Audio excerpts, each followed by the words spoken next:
বড় হরি বড় হরি বড় হরি বড় হরি বড় হরি বড় হরি বড় হরি বড় হরি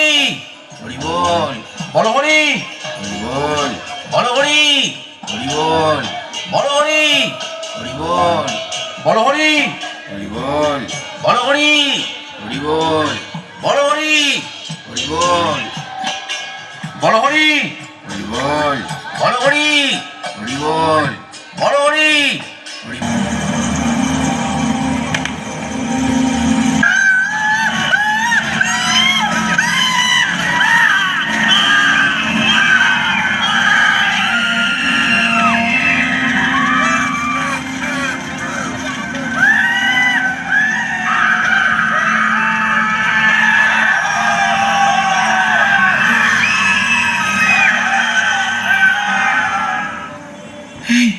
তোমরা আমাকে কোথায় নিয়ে এসেছো? ছাড়ো ছাড়ো আমাকে। এই এদেরকে এভাবে কষ্ট দিচ্ছ কেন? এই তোমরা তোমরা কে? আমাকে ছাড়ো, আমাকে ছাড়ো, আমি বাড়ি যাবো। ওই চুপ করে দাঁড়া এখানে। পাপ করার সময় মনে ছিল না? ছেড়ে দাও। এখানে এখানে সব কি হচ্ছে? তোমরা তোমরা আমাকে কেন এনেছো? এখানে সবার কর্মফলের বিচার হচ্ছে। আর ওই যে দেখ, ওই যে ওখানে ওরা শাস্তি ভোগ করছে।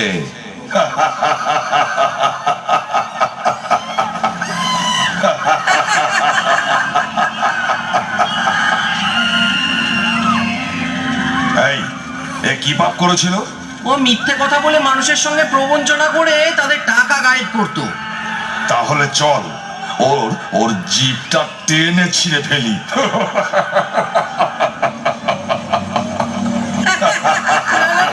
তোমরা এরকম করো না, ছেড়ে দাও, ছেড়ে দাও আমাকে, তোমরা ছেড়ে দাও। আমার এমন কখনো ছিঁড়ে হবে ফেল, না। জিভটা টেনে ছিঁড়ে ফেল।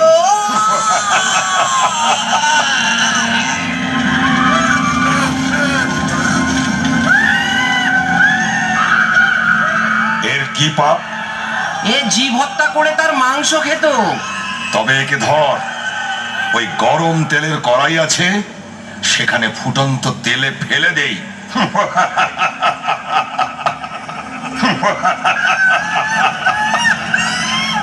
তারপর তারপর ওইদিকে যে রুরু নামক নরক আছে, সেখানে ফেলে দেবো। ওখানে সাপের থেকে হিংস্র রুরু কীটের কুণ্ড আছে, তারা কামড়ে কামড়ে ওর মাংস খাবে।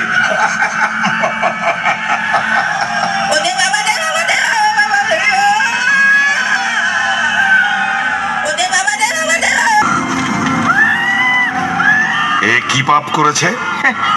কুণ্ড আছে, ওইখানেই ওর স্থান।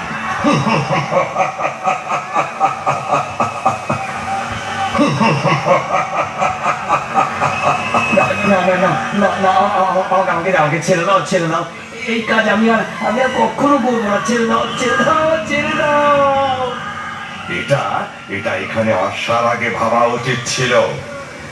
এখানে এসেছিস যখন, শাস্তি তোকে ভোগ করতেই হবে।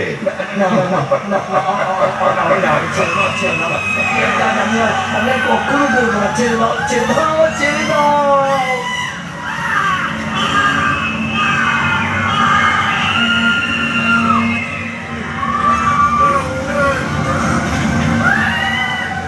এর কি অবস্থা?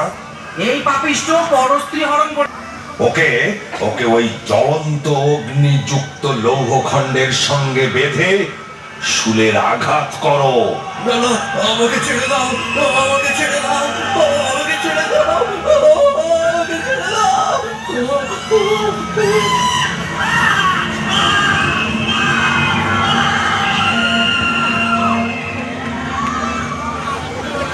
এ আবার কোন পাপিষ্ঠ? এ সমাজে গুরু সেজে ভণ্ডামি করত আর নিজের স্বার্থ সিদ্ধির জন্য বড় অঙ্কের টাকা আদায় করত। ওকে ওকে ওই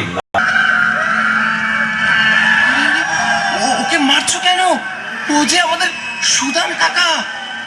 ও কাকা, এই তুমি তো কদিন আগে মারা গেলে, তবে এখানে কি করে আসলে? আমি পাপ কাজ করেছি রে, তাই আমার শাস্তি হচ্ছে। এই চল, তোর সময় হয়ে গেছে। আমাকে আমাকে তোমরা ছেড়ে দাও, ছেড়ে দাও না আমাকে। তোমরা তো একজনকে ছাড়তে পারো, আমি আর কোনো পাপ কাজ করবো না। ছেড়ে দাও আমাকে, আমাকে ছেড়ে দাও। চল, মহারাজের কাছে চল, তারপর ঠিক যেখানে যাওয়ার সেখানেই যাবি।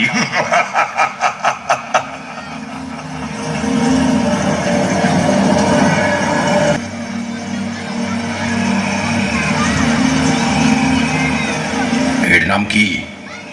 সৌরভ প্রামাণিক।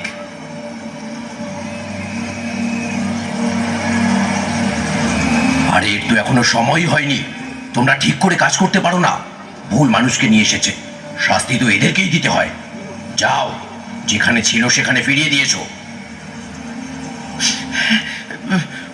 উনি কে? উনি আমাদের মহারাজ।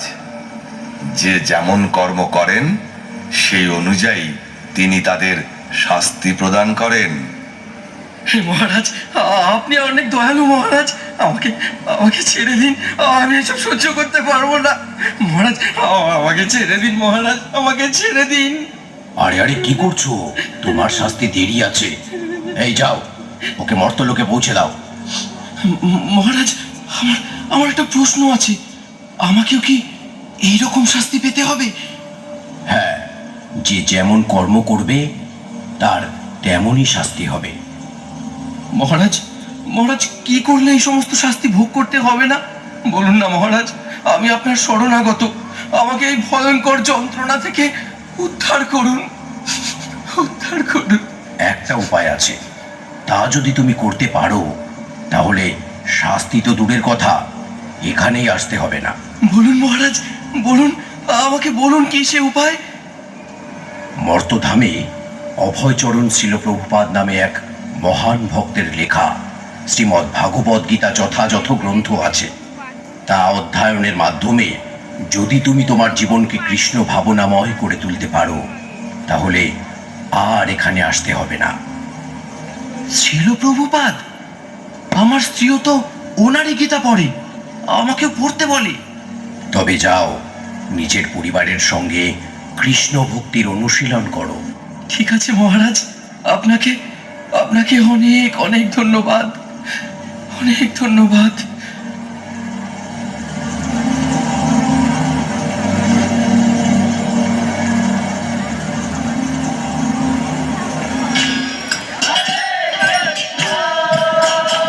বড়হরি, বড়হরি,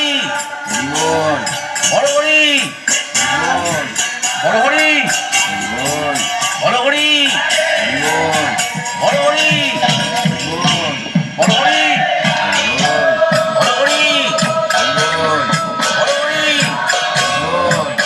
বড়হরি, বড়হরি, বড়হরি, বড়হরি, বড়হরি, বড়হরি, বড়হরি।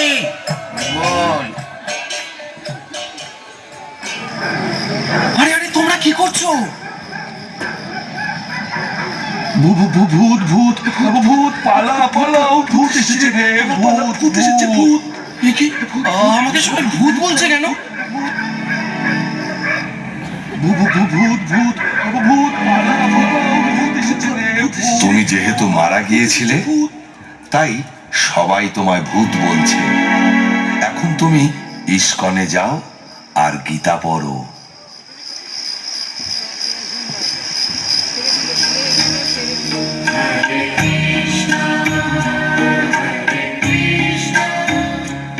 শুনলেন তো প্রভু, তাই এখন থেকে আমি গীতা ছাড়া এক মুহূর্ত থাকবো না। আপনাকে আমি প্রণাম জানাই। আপনার স্ত্রী অনেক ভালো ভক্ত হওয়ার কারণে আপনি জমালয় থেকে ফিরে এলেন। তাই এখন বাড়িতে ফিরে শ্রীকৃষ্ণের সংসার গড়ে তুলুন। হরে কৃষ্ণ। চলুন আমরা সকলে মিলে একসঙ্গে কলিযুগের যুগধর্ম হরে কৃষ্ণ মহামন্ত্র উচ্চারণ করি। হরে কৃষ্ণ কৃষ্ণ কৃষ্ণ হরে হরে, হরে রাম রাম রাম হরে হরে। সবাই এখানে ওয়েট করো, সবাই এখানে লাইন দিয়ে দাঁড়াও সবাই।